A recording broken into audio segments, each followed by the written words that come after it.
Did you know a global cheese war is being fought right under your nose?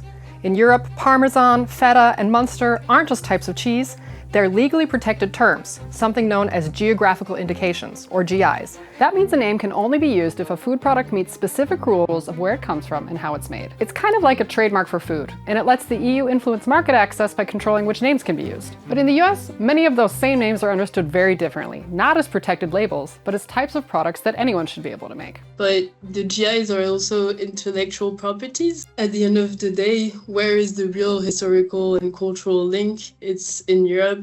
The US even recognizes some names as protected. It agrees that champagne has to come from France's Champagne region, for example. But the EU only really has control over its own market. It can ban American producers from using those names inside Europe, but it can't stop them in the US, or anywhere else really, unless another country agrees to follow Europe's rules. The problem? A growing number of countries are siding with the US on this. In trade deals around the world, the US has been actively pushing countries to accept its view that many of these names are generic.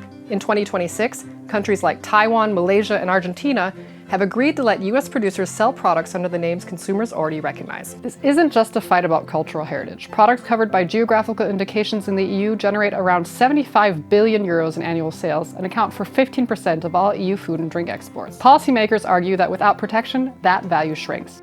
Just look at Parmesan.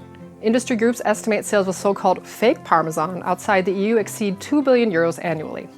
There is only one group here that is forcing countries to do something, that are basically don't want to compete. We're not telling the European Union that they cannot put their products in the market. They're basically telling us that they don't want our product in the market. This fight is playing out in places like Indonesia. Last year, the EU closed a trade deal requiring the archipelago to protect hundreds of European food names. So feta must be Greek, gorgonzola Italian.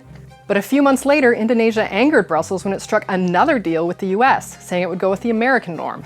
Cheese is just one example. Geographical indications cover thousands of products worldwide, from wine and olive oil to coffee and rice. The EU alone has registered more than 3,500 protected names and says it uses free trade deals to extend those values beyond its own borders, protecting its partners' products on top of its own. But US critics say that's a marketing tactic meant to shield producers from competing in open markets. What do you think? Whose side are you on?